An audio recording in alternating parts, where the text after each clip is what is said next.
Good afternoon, lovely people. Hope you're doing great. This time we see a beautiful story about a waitress saved a boy from unbelievable torture after spotting something strange as a family sat at one of her tables. Thanks to her scrutiny, quick thinking, and ingenuity, the child was rescued from a horror that shocks your soul, according to authorities. Before we move on, make sure you smash the like button, subscribe to our channel, and activate the notifications bell for new amazing videos. Flavine Carvalho was working on her day off at Mrs. Potato Restaurant in Orlando, Florida, when a boy came into the popular eatery with his family.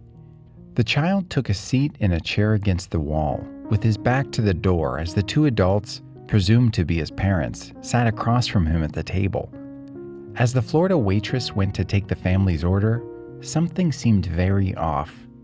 Although the couple had two young children with them, the boy in question and a younger girl, they only ordered one kid's meal.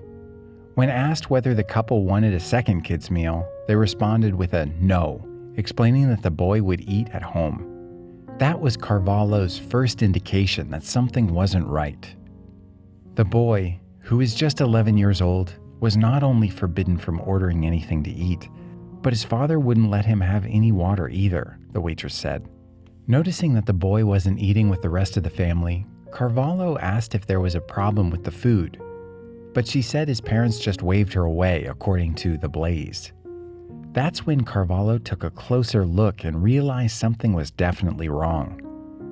The waitress noticed bruises on the 11-year-old's face and arms, and she knew she needed to do something. She quickly concocted a plan, grabbing a piece of cardboard and scrawling a message on it.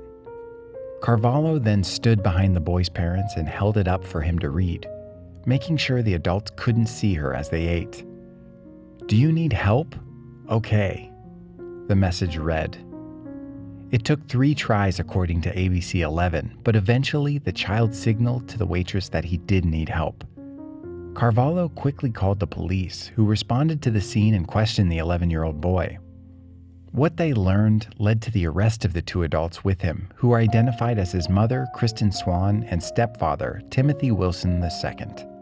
What this child had gone through, it was torture, Detective Aaron Lawler said in a news conference, according to Fox 10. Seeing what that 11-year-old boy had to go through, it shocks your soul, Lawler added, explaining, "He said ratchet straps were tied around his ankles and neck, and he was hung upside down from a door."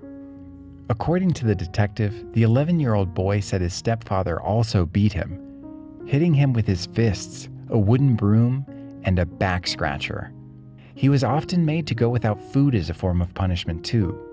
He said he was hit with a wooden broom and handcuffed and tied to a large moving dolly, Lawler said. He also said he didn't get to eat on a regular basis as punishment. As a result of the alleged punishment, the boy was 20 pounds underweight, but it could have been much worse. Orlando Police Chief Orlando Rowland said that the alleged child abuse could have become a homicide situation if Carvalho had not intervened. Thanks to the observant waitress, who's since been hailed a hero, it didn't come to that. Her concern and quick thinking saved both children from such a fate, and the adults accused of the abuse were arrested. Kristen Swan was charged with 2 counts of child neglect, while Timothy Wilson II was charged with 3rd-degree child abuse. The brave waitress says the little boy was the real hero. "I would like to give him a big hug and tell him that I'm so proud of him," she said. Make no mistake, however, Flavine Carvalho deserves credit for helping save the boy from what police called a dangerous abuse situation. Where others might have looked the other way, the Florida waitress chose not to ignore the red flags. For that reason, the owner of the restaurant, Rafaela Kabidi, also gives thanks to a higher power that seemed to be in play. Not only did the family sit at the only table in the restaurant where Carvalho could hold up a sign to the boy without the rest of the family seeing it, but they were also the last table of the night, allowing Carvalho to pay more attention to them. If that's not enough to give you chills, Carvalho was also supposed to be off that fateful day. When another employee called out, however, Flavine Carvalho picked up the shift, putting the right person in the right place at the right time, Both Kabiti and Roland hope that Carvalho's courage will inspire others to act when we see something that isn't right. After all, it could save the life of a child. We understand that this has to encourage other people that when you see something, say something, Kabiti said. We know that speaking up is the right thing to do, but it takes more than acknowledging it. It takes courage. Did you like this story? Check out our channel for more.